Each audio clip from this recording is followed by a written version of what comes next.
And we are live in the Storycraft Cafe. Thanks for joining us again for the Write a Novel in 60 Days with Dabble challenge. We Our crew is a little askew tonight. With everyone was pulled in different directions with prior obligations, but Lauren Moore is here, and I am here, and we have a very special guest with us tonight, Rick Partlow, who, if you are a follower of the Storycraft Cafe podcast, Rick was a guest on the podcast just last week, I think it was, and we had a great conversation all about Rick's writing career and what motivates him and all of that good stuff. Go back and watch that if you haven't yet, and there's lots of great nuggets of wisdom in there. But we are here tonight to talk about character motivation, and I just realized this morning when I was getting everything set up that this is going to be the last of our planning month meetings, and November 1st is Tuesday.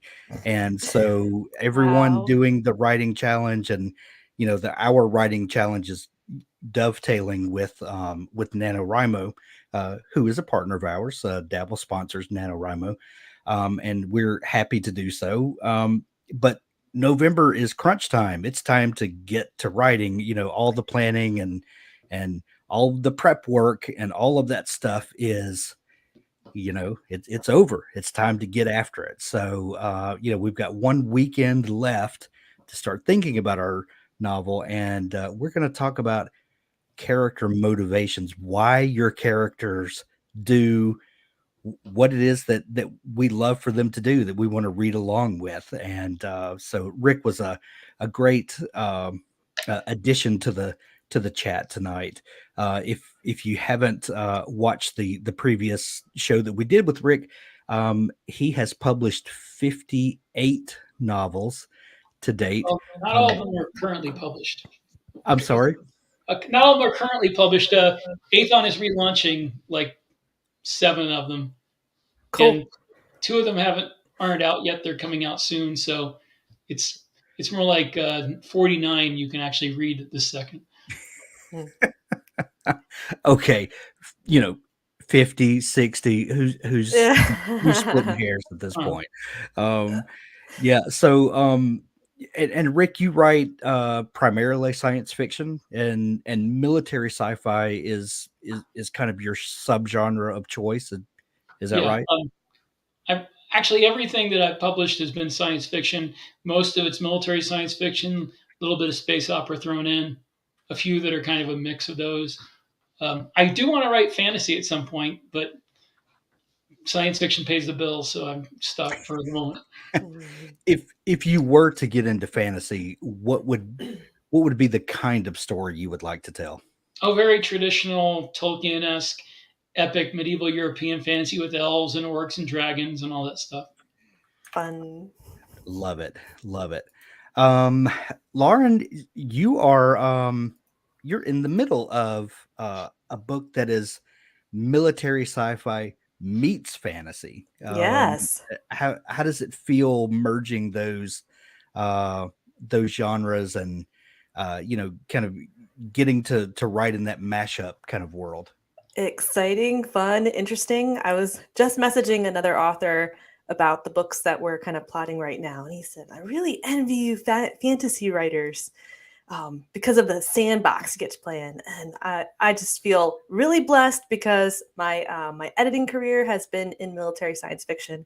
So it's been the Space Marines, it's been the Rangers. I've edited for Doc Spears, and he's a special operations coach, and he has all the details in there.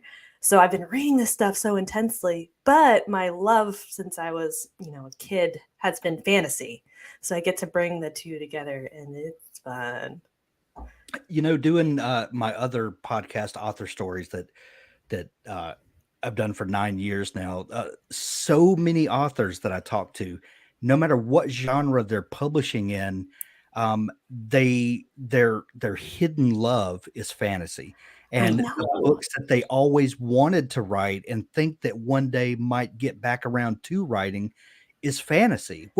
What is it about that genre? Because I'm one of those people too. I would love to write a Tolkien-esque fantasy. I'm just I just don't know that I have the right story yet. If I Yeah. ever find the story, the hook that I think is just, tremendous, then I'm going to run with it. But what is it about that genre that endears itself to people so much? I don't know, but the one thing I do know is I love coffee and I love sleep incredibly much. But the one book that will keep me up all night long reading will Yeah. be a fantasy novel. It's happened on multiple occasions and it'll probably happen again. I can tell There's you why I something, want to write it. huh? I can tell you why I want to write Let's fantasy. hear it. It's because there's so many fantasy series and novels I've read that are so close to being perfect. But I'm like, oh, why did they do that? I want to write one where I can go through and make it like exactly the way I want it. Mm. You heard it here, folks. Rick Partlow is going to write the perfect fantasy Well, novel. perfect for me. Mm-hmm. Right. Like I read when I was a kid, not when I was a kid, like older teenager, I guess it was. I read the Dragonlance books, Yes. Oh yeah. Yeah. and I loved them, except there's just a couple things that bug me about them. Namely, Tanis and Lorana. I wanted to strangle them both Mm-hmm. because they were both so stupid. And I'm like, I could really, this could be the best fantasy ever written for me, from my Yeah. sensibilities, if they did something better with those two characters. So, Yeah. it's just one of those things where I keep reading fantasy and I keep thinking, oh, that's so close to exactly what I want to read. Yeah. And then the flip side of that is it's so good. All the things that you loved about it. For me, I'm like, could I write that? Could I actually put that together? Could I put together a world that complex? And that mountain seems so high to climb that that's what's kept me from writing fantasy in the past. But then this challenge came along. This challenge, and you, Hank, threw down the gauntlet, and I knew it was good for me to give it a shot, so I did. Well, somebody had to tell you to put up or, Well, no, it's Well, true. I'm glad we got into this conversation because we're talking about character motivations tonight. So Yes. when we're talking about the setting of fantasy or epic fantasy, kind of specifically, if we're talking about Tolkien-esque fantasy and more traditional, um, what what is it that motivates a good fantasy character? And is it well, let me back up because there's several kind of sub designations in epic fantasy. Is it the farm boy who doesn't know he's the chosen one? So that character might have a certain motivation, or maybe there's uh a knight who has to save his kingdom, and that motivation might be something different. When you start thinking about fantasies like that, what is a great character motivation that you think would play across genres? Is there one, or does it come down to the specific character and the specific plot that you're dropping them into? Well, I think the one that I want to write and the one I like to read is characters looking for redemption. Mm-hmm. Somebody who is either for themselves or for maybe like parents or teacher trying to gain back honor or standing that they feel like has been stripped away from them. That's my favorite anyway. Mm-hmm. Nice. What about you, Lauren? What do you think? That a character, especially main character, has to have an internal and an external motivation. So the external motivation is going to be the bad guys coming, the end of the world coming, the apocalypse on the horizon. That's going to force them out of their comfort zone, force them from home, force them from the known world, their familiar, and push them out on the adventure. Like Bilbo being swept out of his hobbit hole, right? The Yeah. wizard shows up, the dwarves show up, and then he finds out that he's late. Okay, so he's running down the pathway because he's late, and he doesn't want to be late because he's a people pleaser too, and he's got to get there on time. So all kinds of motivations. So there's that external motivation, but then there's also the internal. And that's where, like, yeah, that redemption story is one of the strongest internal motivations a person can have, right? Right. And I that's a just don't, I fire don't like that to can see get them through. Go ahead. I don't like to see characters who do it because it feels like they're supposed to. They go along with it because this is a fantasy novel and I have to go on the quest. Yeah. I feel like if I've read too many like that because there's a lot of. I mean, there's a lot of great fantasy. There's a lot of bad fantasy too, and it seems like a lot of them they just do it because I'm in a fantasy novel, so I have to go with the wizard. Yeah, well, Well, there should be something inside, some Yeah. kind of conflict on the inside that can be parallel. I don't know, not necessarily paralleled, but reflected in the bigger journey. And as you face the external conflict, you have to overcome the internal one to get there to the end. They right. are synergistic kind of effect. Hmm. Well, Lauren, you brought up the hobbits. So let's look at the book The Hobbit with Bilbo, and then the Lord of the Rings with Frodo. Um, Similar, minor right, but um, a, a similar kind of start to the story. But do Frodo and Bilbo um, are they motivated by different things? Oh You yeah, know, so definitely. yeah, and what do you think about the difference in how Tolkien used each one of them to get out of, because they were both perfectly happy in the Shire, in their hobbit hole, and most hobbits are perfectly happy in their little corner of the world. So what motivates them to get out of their comfort zone and then to ultimately take on this great task? It seemed to me that Bilbo let himself believe that he was being motivated out of a sense of obligation, but it Mhm. really felt like he wanted to do it. That he had a thirst for adventure to get away, to get out and do something, and that's why he did it. Whereas Frodo, for me, felt like for him it was just duty, duty to family. He seemed like a very serious and responsibility-driven character, whereas Bilbo really wanted to have an adventure. Well, yeah, well, the Hobbit's, a kid's story Right. more. His first reviewer was his own son, who gave him a glowing review for that book. And Frodo has more of that, like his adventure side is waking up, like he's Belladonna Took's son, and the Took side's kind of waking up in him from the start, and definitely is awake by the end.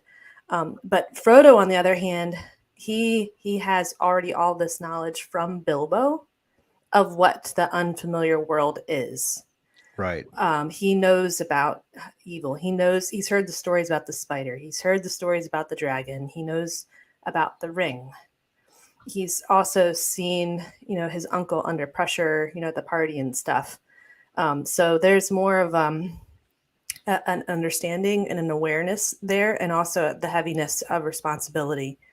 I think more like an adult feels after they've gone through some things, but they know that they have to bear hardship for the sake of others, um, starting now. And Yeah. that's present there pretty early on in the first book of Lord of the Rings. And there's a lot of those kind of dark, heavier themes that build throughout a much longer trilogy that was written to adults.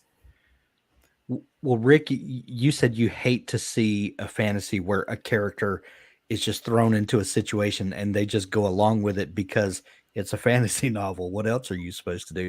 And Frodo could have fallen into that trap. Um, and on the surface, it kind of feels like he's just kind of thrust into the adventure and doesn't have much control over it. How do you think Tolkien balanced giving him some actual internal motivation instead of just letting him be swept along, with the plot? Well, I think what Lauren said was true, that he knew all about all this stuff before, and he knew the seriousness of the whole situation when it came up. So, and like I said, he felt like somebody who was more driven by responsibility. I mean, it felt to me anyway that Bilbo was like the crazy uncle who went off on adventures, and Frodo was the responsible nephew who, kept things going and cared about home and the Shire and everything. And he seemed like very driven. Like he was like I don't know. He felt like a very British character. There's something to be said for fighting for home. You know, a lot of military sci-fi can use that as motivation. Rick, what do you start thinking about? Because you've created many a character. Um, what do you use to get them engaged in the story without just pulling them along into the plot?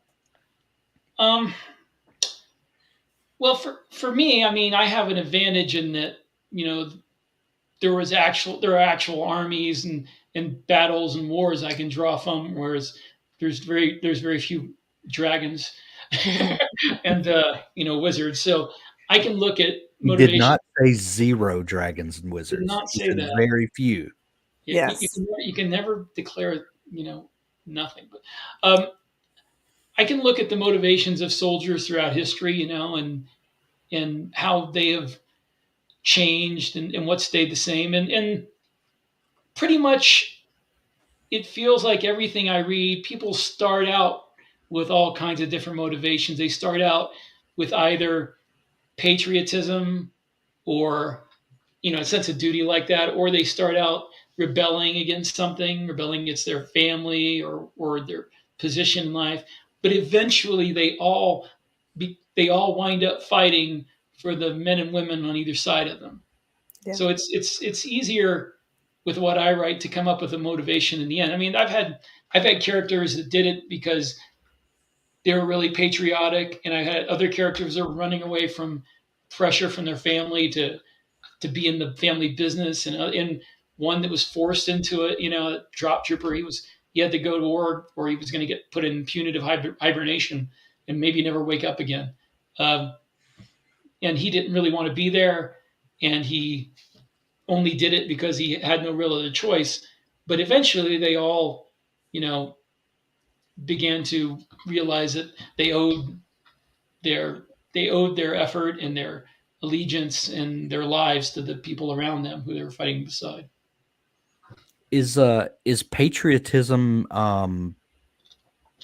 always a how do I say this? Is it always a sure thing? If you're dealing uh with a government who maybe someone is fighting for this government, um, but the government um, is not on the side of truth and right. Truth, How can justice, and a right. how can a character be motivated to that's maybe a different story altogether there, where someone is forced to fight for something they don't ultimately believe in. That's a whole different kind of conflict. Well, in what I write, most of what I write anyway, the government is never that great, but usually you're fighting against So you're an writing truth. you're fighting against like an alien race that wants to either wipe out people or take humans worlds as their own. So it's not like you can just let them do it. You're not a lot of the books, they're not just fighting for the government, they're fighting for basically survival, and there was nowhere to run.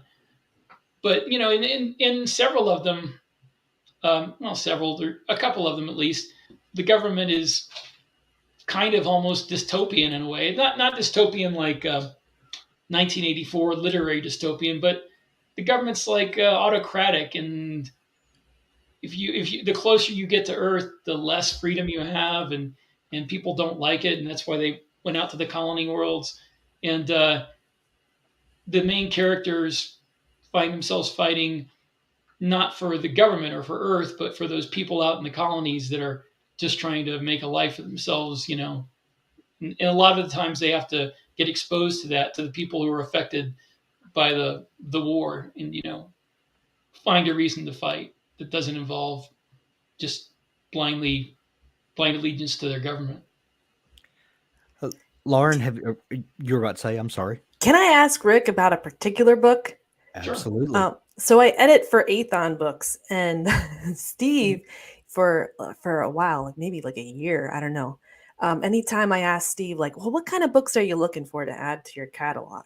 Like what kind of authors are you looking for? And he kept saying, contact front, Huh. get me more I'm contact I'm front. looking for more contact from. Which I haven't read. So since I'm just like, wildly curious about this contact front, like what was the main character's motivation? Maybe it could be external or internal that kind of drove that plot forward. Okay, so the main character, he was from Mexico, and he lived in what was left of I'm getting the city wrong, but I think it was Juarez. What's the one that's across from San Diego? I'm having a brain fart. Um, the Yeah. one that it's Yeah. not Juarez. That's in Texas, but you know what I mean. It's Yes.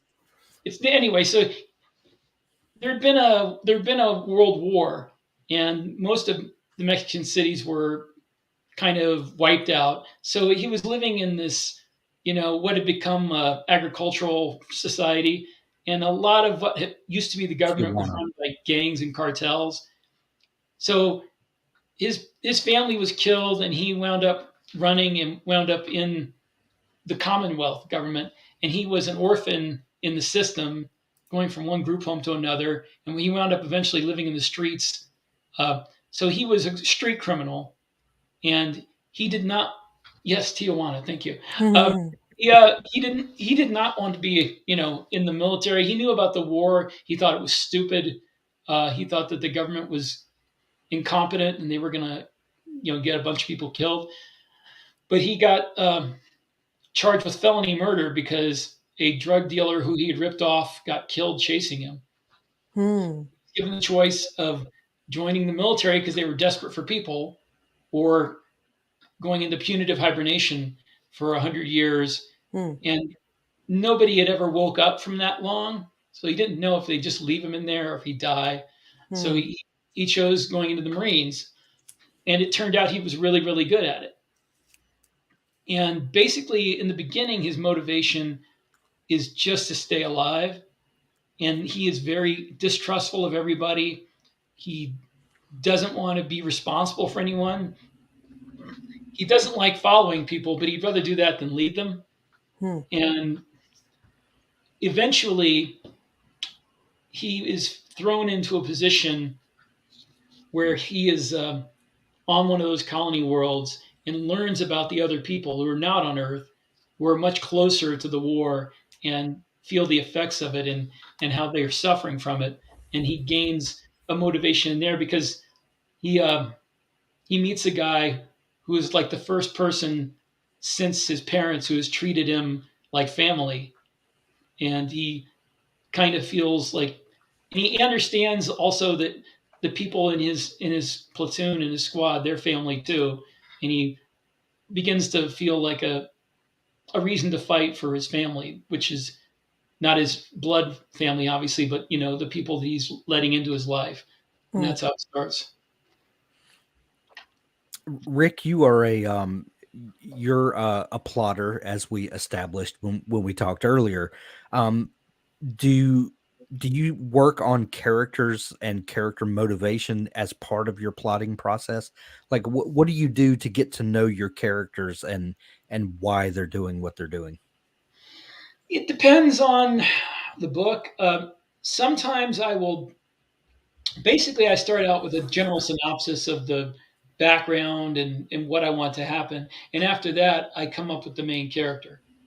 Um, Sometimes I will make little character sketches of all the main and supporting characters. Other times I kind of wing it, and I introduce people as they're needed by the plot, and I kind of give them their motivation on the fly. It depends. like if it's a brand new world and I have to invent everything, usually I will do more detailed character sketches because I'm getting the whole thing set in my head. But if it's a universe I've already created or a series that's already created and I've got to come up with a new character, I'll just do it on the fly and maybe come up with a couple of quirks for them. And you know, main characters mostly I will give them some motivation when I think them up. I don't necessarily write it down, but I have it in mind. Does a character quirk ever turn into something bigger? That has a quirk ever like turned into something that drives the character other than just making them a little odd or giving you something to kind of work with as as the writer? Has it ever turned into something more than you anticipated? I don't recall, but there's so many that's hard to remember. I mean, there was a character in the Wholesale Slaughter series, it's the mech series I wrote. There was a character who's the captain of this kind of pirate type ship, a freeloader anyway, and I had created him for a totally different series, and I brought him over, and his character quirks kind of turned into a motivation. I mean, when I merged them with the new series, but Didn't you tell me one time that the Wholesale Slaughter series came about because you knew someone whose last name was Slaughter, and yeah, and you thought that would be a fun kind of pun on their name? yeah, basically, I think I told you that in the interview we just did. Yeah, I couldn't remember if we talked about it then or if we had talked about it years ago, but that I always love that story. Um, Lauren, what have you landed on a main character for your story you're working on? Yes, yeah, I've got her. Her name is the Baroness, and she's a scientist type. And I was trying to think like who She's is this Despero's girlfriend. this scientist kind of reminding me of who's like focused and other people don't really understand her and they think she's a little weird. Maybe she reminds me a little of my cousin who's awesome and very like she's in- incredibly intelligent. She's like genius level intelligent. And then I was like, I know. She's kind of like Bones. Bones from that show. She's, Yeah, very focused personality and that, can put her at odds with other people, can make for some humorous situations too, and also a very unique voice. So I'm going to kind of use Bones as like I don't know, like a North Star sort of thing, or like a thought, kind of to go in that sort of direction of someone who's, can be hyper focused. Um, and we'll see where she goes. So what's driving her? What is her core motivation? Well, so the ruin changes people when they come in, and it kind of reveals who they are and can sort of give them power. So I knew that was a thing. I also know that the other people on the team refer to her as the Baroness because there's something about her that reminds her of that character from the GI Joe series. And looking up at the GI Joe series, that person, she's a badass. She's an agent, and for Cobra too. So she's kind of on the for the villains. She uses deception, and she also sees through other people's deception. She's a person who I think she's Russian originally. Anastasia. Um, and she kind of sees the US as the villain, so she's a complex, complicated person. That's not my character. That's not Nick and Jason's character. But there's something about Nick's character that does remind the other rangers of that person. So I was thinking, maybe the ruin is going to reveal that she's a shapeshifter or a doppelganger, something like that. So, if she is one of those kind of like hyper focused individuals, she might, as a person, have trouble putting herself in other people's shoes and kind of understanding where other people are coming from, empathizing with them. So, what if you took a character like that who starts getting shape shifting abilities She's a weird And koala. she doesn't know what's happening. She's, like turning into other people's bodies or whatever, or even animals or something. But she's in this situation where her own self is kind of out of control. Like, how is she going to handle that? What is that going to be like for her? What is that going to teach her? At first, it's probably going to be pretty wild. But if she can get a hold on that, then that might help be, a key for helping her to save the day, later on in the story. So that She could be a weird koala. a what? Weird koala. Oh, Yeah. yeah. I don't know. I was thinking kind of like Mystique from the X-Men, or Oh, when I look up, Dungeons and Dragons, their lore, doppelgangers. That would be for any woman. You would not want to be turned into a doppelganger, and yeah, have that happening to you. And if that was happening to her, then that would be a motivation that you might do anything to stop this process from happening. Right. So, Right. and then that thought kind of unlocked other plot possibilities for me. So I was looking at character motivation today. I was thinking about my main character. I was thinking about the villain, and it was kind of like the more that I took one step into character motivation and wrote down that idea, I looked at my plot, and then my plot led me to another piece of the character motivation, and I just kept on adding and adding ideas that bounced off each other between plot motivation, between what's happening in the plot and then what's happening in my character's inner world. If that makes sense. Absolutely. We've talked about what motivates our protagonist. Now let's talk for a minute about what motivates our antagonist. Because for there to be a great story, we need conflict, and we could just make mustache twirling evil villains for the sake of having evil villains. I But hate what those. what motivates a great antagonist, Rick? You've written lots of great antagonists, and writing military sci-fi, there's always at least two sides to a conflict.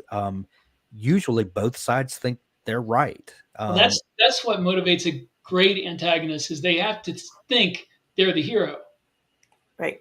And maybe if it's a war, maybe they are in their society. And actually, there have been at least a couple of cases I've written antagonists that wound up turning into protagonists because they were the hero in their own eyes, and when they find out maybe they've misjudged the other people or the situation, or in some cases the situation changes and enemies become allies, and they wind up being not that bad, being good people who just happen to be fighting on the other side. Mm-hmm.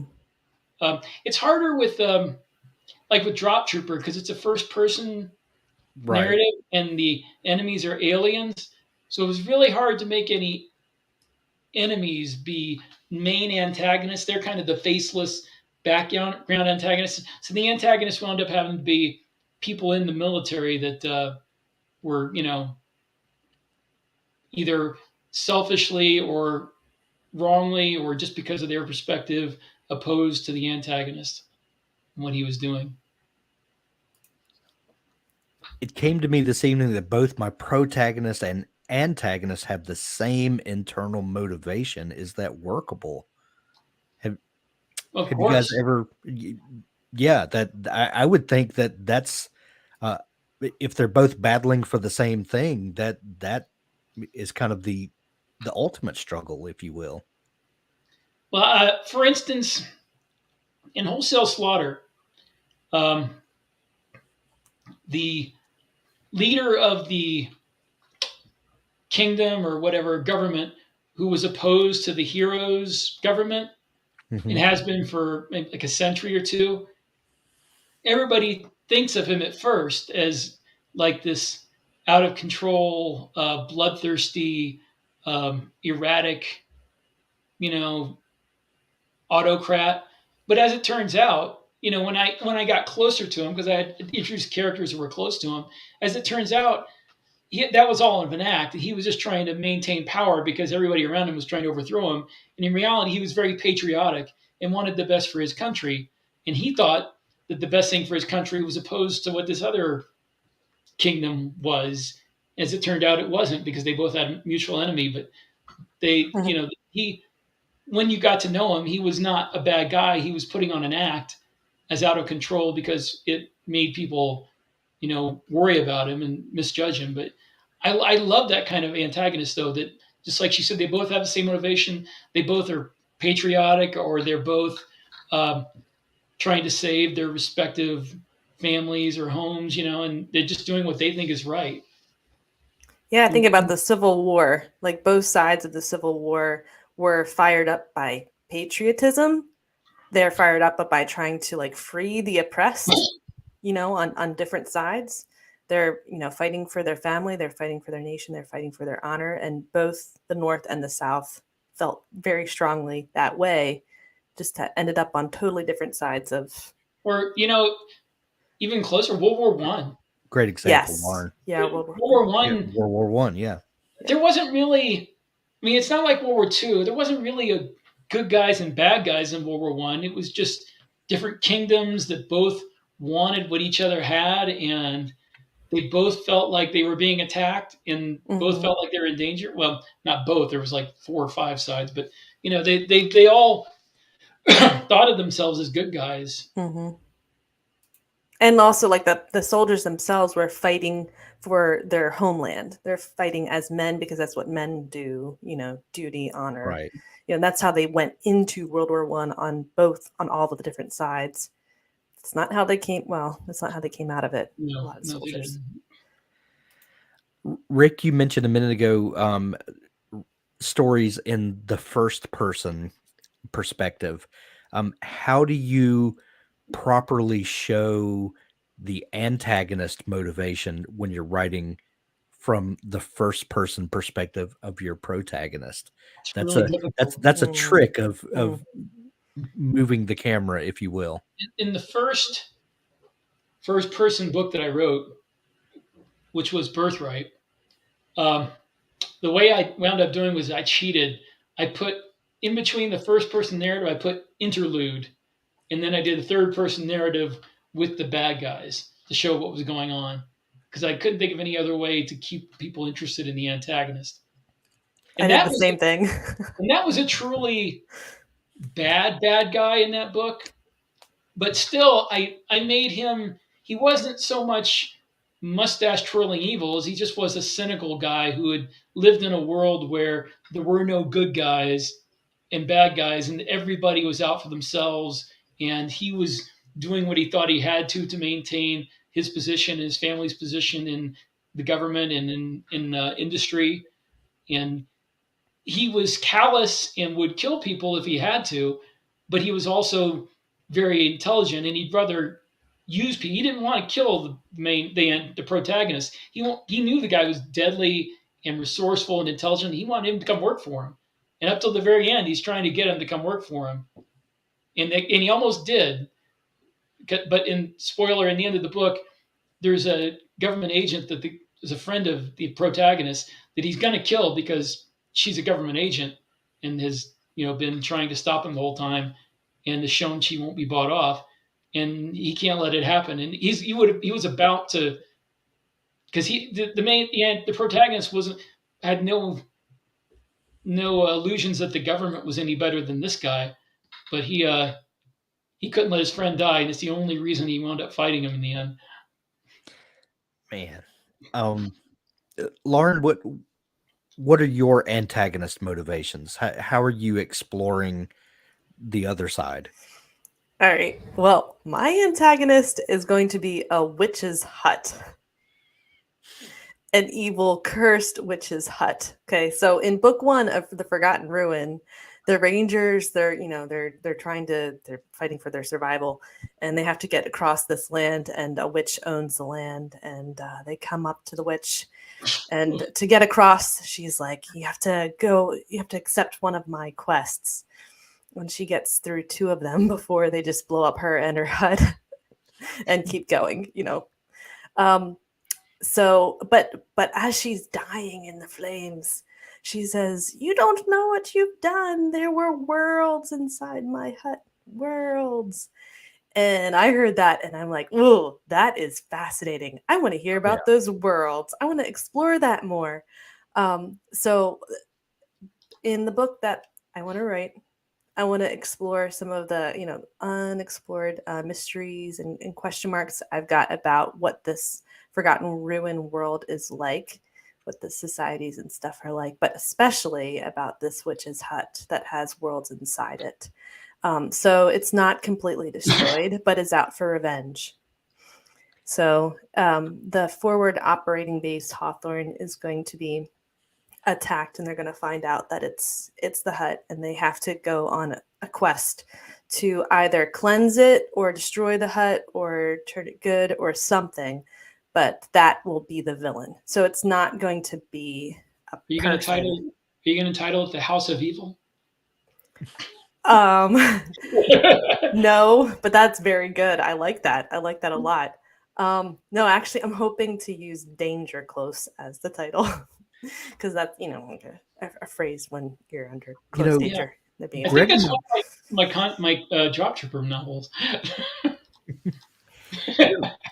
Greg McGuire wrote he took a similar kind of setup with the Wicked novels, where he's telling the story from the Wicked Witch of the West Yeah. perspective, and from Yeah, Wizard of Oz, and became a big Broadway musical and all this, but started with a book series. And he kind of took that perspective, there were worlds, kind of, Hmm.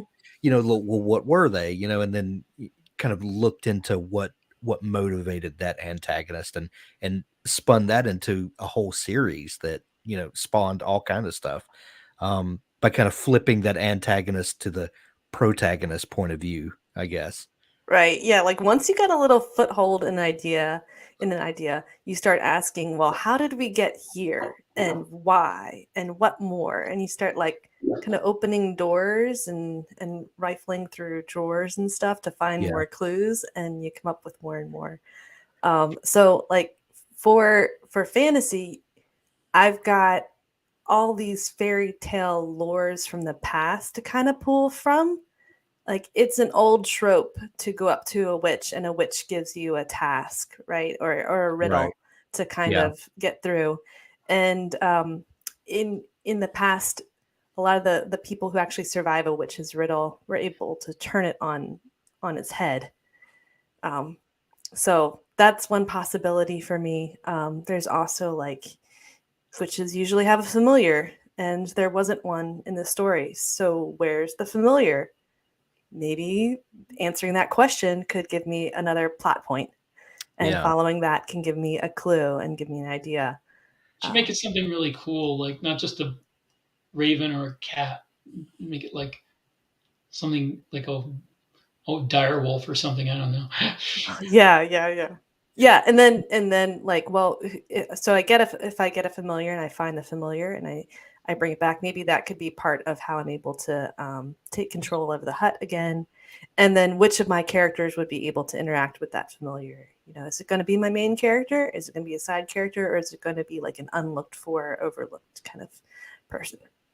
Um, thinking about antagonist, and I was thinking about fantasy in particular, and if we look at Lord of the Rings like we did earlier when we were talking about Frodo and Bilbo, um, the antagonist, you've got Sauron, mhm. um, who his motivation in the Lord of the Rings is never really clear, other than he's just evil. Now, some of his sub bad guys we start seeing, like in Saruman and stuff like that. There's I feel like Saruman was really the main focus of the as the bad guy. He wasn't the main. I think Sauron was more like Satan in the background, corrupting everything. right. But Saruman was like It's the kind of the puppet main. on the string, so to Yeah. speak. Um, what do you think about the way that Tolkien set up the antagonist, and could that same structure work in a book today? There's a lot of things that we love about some classic fantasy in particular, and science fiction for that matter, that might not work in today's market. What do you think about that? So what you're saying is Sauron's motivations aren't explicitly spelled out. Like we do know that he wants the ring. It's his ring. He's trying Yes, to reconnect with his ring that he created to be able right. to get this kind of ultimate power Yeah. on Middle Earth. Well, So we know and that it's let not, me give you we let me never give just see a him. little caveat is that we don't really know much about Sauron's motivation in the Lord of the Rings. We learn more about it in the appendices Right. and in the Silmarillion. There are Yeah. different things that add texture, but if we're only looking um, at that volume, Right. we don't really know a whole lot other than it's his. He wants it back.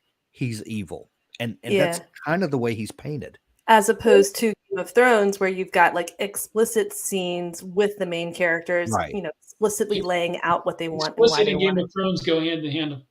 Yeah. Yeah. I think Yeah, I for think real. Lord of the Rings is more old fashioned, kind of a fairy tale type thing where, you know, evil was evil and good was good just because they were. I don't think Sauron really had any kind of a real personal motivation more than that. But Yeah. but there's also that he's kind of hidden, sort of like the shark in Jaws.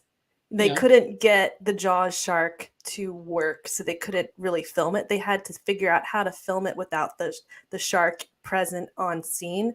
And in the same way, like Tolkien doesn't have Sauron like under the camera as much as his other characters, like in focus detail.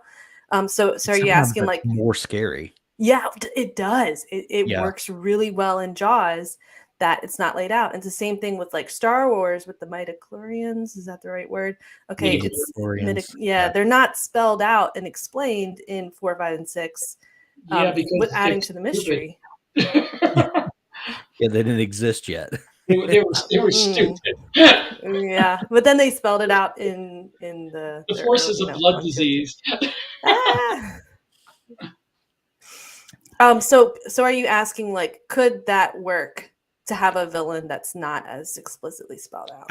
I I had Terry Brooks on the show with me a couple of years ago, and we were talking about fantasy and the way that story structure has changed. And he said in his first book, The Sword of Shannara, that nothing happens in that book for 150 pages. There's a lot of It's there's a true. lot of setup, there's a lot of texture that's kind of being painted, and you get to know some characters, but nothing happens.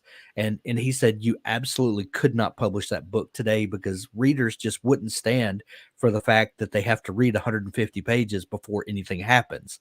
By the same token, um, would readers settle for knowing that there's this kind of shadowy bad guy in the background, and Not without he somebody in the foreground. r- You're gonna have to have another villain like the henchman or the right arm of the bad guy, somebody you can focus your hatred on that's present. and that's kind of the role that Saruman Yeah, yeah. fulfills in Lord Hmm. of the Rings. So And the maybe, wraiths. yeah, so maybe Tolkien did that already, and yeah, so that kind of answers that question. Yeah, it Oh, can depend on the book and can yeah, depend on the story. But I will say, you've like, got to have galaxies, someone to focus on, yeah. Yeah. There's got to be somebody who's right there that you can be afraid of, not somebody off in the distance that may come at some point. right? You know, Yeah. Well, my character in the book that I'm working on for this challenge, Stu Remington is he he was the character from a book that I wrote earlier called Writer's Block, and he is but this is about 20 years in the past almost, and he's just now he's a budding novelist. He's writing a bunch, but he hasn't quite broken in yet, but he's just right on he's right on the verge of cracking the code, as it were. And he's writing mystery thriller-ish kind of adventure novels, and a murder happens in his little neighborhood, and he kind of gets sucked into that world. And so the murder that's going on is going to be the external motivation for him. But then I'm working on what what his internal motivation will be. And I've taken this time to kind of work on more of Stu's backstory that won't necessarily come into the novel. I haven't really decided how much of that to bring in, other than just to kind of shape his character. He is he's a guy that's not exactly sure of himself. He's not the man that he wants to be, and not had a lot of um, reason to be challenged a lot in his life. And and so this kind of getting involved in this process of this helping solve this murder is going to build his confidence and to help him find his place in the world and to settle some old doubts that he has because of a bad relationship he had with his father, and different stuff like that. But the external motivation is going to try to build his internal motivation, if that makes sense. So Yeah. that's kind of what I'm thinking about for him. Um, Yeah. Well, often with these detective stories, you have all the different kinds of conflicts going on. You definitely have that murderer out there, and he might murder again, particularly the closer you get to finding him, the more you become a danger and a threat to him. And we already know what he does with threats, right? He kills them, and right. he might kill you to stay secret, right? So you have that man versus man conflict. You might have man versus environment. Um, if you've got like a cursed woods coming after you, cursed hut, yeah, but it could be the desert, sun, or whatever. You have man versus man, so there could be other characters in the town, or like an ex or something that your main character could be at conflict with. Man versus society is another one. So that town itself, he just might not fit in, or there could be something about him. He's an alcoholic, or something that puts him at odds with his family, puts him at odds with the people around him. And then there's man versus self. So those old demons kind of coming up again. So for me, when I kind of get stuck in my plotting and I don't know what could happen next, or I don't know what else there is or why, I can run through those different kinds of conflicts, and maybe one of them will give me an idea. Okay, so in this chapter, where am I at in that man versus self conflict? How are those demons going to influence my character's choices and kind of come back to bite him? Or what does he need to overcome to get to the next step? Gotcha. Yeah. Those are those are things I'm going to be working through the next few days. I want to Yeah, make sure that I have his motivation kind of nailed down, and what is going to be the external factors that make him into. I know where I want him to be at the end. right. So what's going to motivate him to get to that point? Yes. Rick, as a writer who used to be a pantser and is now a plotter, does did switching to being a plotter help you to define your characters more firmly than kind of discovering who they are as the story unfolds? No, no, No? I don't think it did. Honestly, if there was one thing that I really enjoyed about being a pantser, Yeah. it was, I think it let me get deeper into the minds of the characters, because the only thing that guided me, there wasn't any plot behind it. The only thing that guided me from minute to minute was what would this character do in this situation. And I know that when I was a pantser, I had so many more twists and turns to who the bad guys were and what their plan was, because I didn't know what it was at the time. I just made it up as I went along. And when a time came that, like, it'd be really cool if this was what was going on, I was like, well, that's what's going on. Mhm. So I introduced in one of my the third book in a trilogy, I introduced a minor character half as a joke in the beginning of the third book, and by the end, it turned out he was behind everything that had gone on in the first two books and was the main. Joke, Wow. joke's on you. Whoa. That's So a cool thing to find out as an yeah, author. it was neat, but Yeah. I couldn't afford to take a year or 14 months to write a book anymore. So Oh, yeah. Touche, touche. Um, Rick, do you when you're writing a series, or maybe when you're beginning a new series, um, do you plan just the book you're writing on? Do you have an overarching plan for the whole series?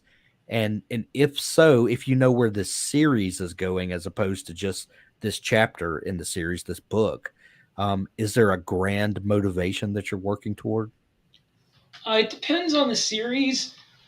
Most of the time, I have an arc planned out, and if it's 3 or 4 books, whatever, I have that story arc. I don't have like every book outlined, but I have like a synopsis of what all the books are going to be about. Either if it's 3 or 4. I think the most I ever did at once was 6. Um, that's for wholesale slaughter. But for the most part, I plan by story arc. And once that story arc is getting towards the end, I'll try to figure out another one if it's going to continue. Because you can't really go too far out and build too much too soon. It's not going to pay off for a long time because you never know if, I mean, you've got 3 books, and if it doesn't sell, that may be all you have. Right. True. True. You got to make sure at the end of the 3 books that the story's wrapped up enough that people can enjoy it without waiting for another 3 books that may not come. True. True. So, Lauren, um, it's about time to get cracking on it. Mm. Do you feel like your planning process has gotten you to the point that you wanted it to this month? Yeah, well, before today, when I started looking at the motivations of my characters, and especially the villain, and figuring out what the villain's story was, I would have told you the excitement, it's rising, and it feels suspiciously like panic. But after having figured stuff out, it's more like excitement. There I'm you feeling a go. little more comfortable. Yeah, getting there, working on it. Well, I'll tell you what, taking this month to plan has really changed the story that I was going to tell. Yeah. I think if I would have just hit the ground running from where I thought I was a month ago to where I think I am now, Mm. it's a very different book. And I don't know if that's, you know, I don't know how good or bad that is. It's just the reality of it. And maybe I would have discovered the same things in the writing. I might would have just come to it organically. Um, but I do know that the writing I will do this week will be very different from the writing I would have done a month ago. So, Mm. which Hmm. is which is a funny thing about taking your time and planning, because it's nothing that I would have planned before. It's Yeah. it's funny that way. Yeah. Yeah. Yeah. Well, you've got a complicated plot, with the murder mystery and trying to lay down extra little side plots and those red herrings and put the clues down. That takes a lot of like thinking through Did ahead you of do time. Did you do what I hear people often do with murder mysteries, Hank, where you come up with the murderer and how they did it first and work your way backwards? Yes, 100%. And as a matter of fact, I had a scene that I had written a couple of years ago for a book, um, that I thought that I might write one day, but I didn't really know where it fit in. It was a flashback scene, um, and I just really didn't know where it fit, but I held on to it. I saved it in a folder, and as I have been thinking over the story and going through all of my planning process this month, I realized that that was my murderer, and this flashback scene was the thing that motivated him, um, all along, and I Wow. dragged that into my plan, and it just fit perfectly. I was like, "That's it. That's why I've been holding on to this all this time." And Eureka. it unlocked so many things that, So yeah, it's crazy. But yes, to answer your question, Rick, 100%. I knew I had this other story. I had the story of my protagonist, but you need this driving force, to bring your protagonist into. And yeah, I know the murder. I know why it happens. I know who it happens to. I know who it happens from, and I know the motivation for for why the murder happens. Now I've got to figure out how to take my good guy and weave him Mm. through it. You got to have a false suspect that up Mm. till the very end he believes is the guy. Oh yeah, oh Mm. yeah, and I've got a great one. I've caught myself watching people like in my neighborhood and stuff, Ah, and seeing little Have quirky they, things have that they, have they, neighbors caught, do. have they yeah. caught you watching them yet? Oh yeah, oh yeah. I've got this one neighbor who just does quirky things around the edge of his property all the time, and Wow. he's 100% going to be a red herring, and he's going to be Nice. the one everyone suspects is up to something. Are you going to give him a copy of your book when you're done? Yes, Oh, yes, I will. nice. Hey, Anyway, well, that is our time for tonight, Lauren. I'm excited to see what you're coming up with, and me too. when we meet again next week, we'll have begun the drafting, and we'll talk about how that's going. Um, Rick, you are working on Drop Trooper 11. Yes. Nice. How much longer do you have on the drafting of that? Well, it'll be done by the end of the month. So what is today? 26th. 26th. So another 5 days or so, I should be done. Nice. How many words a day are you cranking on this series? 3,000. Yeah, you're a machine. That's a 3,000 is a low day for Rick. That's I decided to take it easy this month. I love it. Rick, thank you for joining us tonight. I really appreciate you stepping in and sharing some of your storytelling wisdom with us. Lauren, we'll see you next week, and hopefully our other three participants will be back next week. Everybody just had stuff that just happens, stuff happens all the time. Life. And but we will see you next Wednesday evening. Go to storycraft.cafe, join up, it's free. Join the community of writers over there, and come tell us about the story that you're telling. We can't wait to hear all about it. Until next time, we'll see you guys. Night. Live long and prosper.